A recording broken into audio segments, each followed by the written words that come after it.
আসনটা কই? এই তো কোমরে গোঁজ।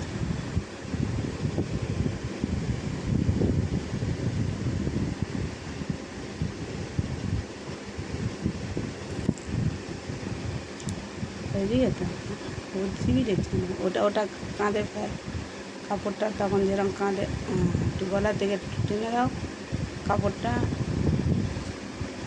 তখন যেরকম পুরো খুলে গায়ে দিচ্ছে এরকম করো, ঠিক আছে।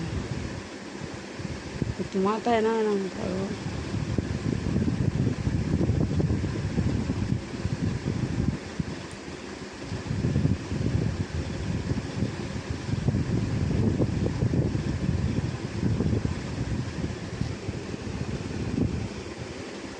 ভাত খাবে তো? হ্যাঁ, কতটা? অনেকটা খাবো। অনেকটা? খিদে পেয়েছে? ঠিক আছে, ওখানে বসে পড়ো, বসো বসো, একটা পাতো পাতো।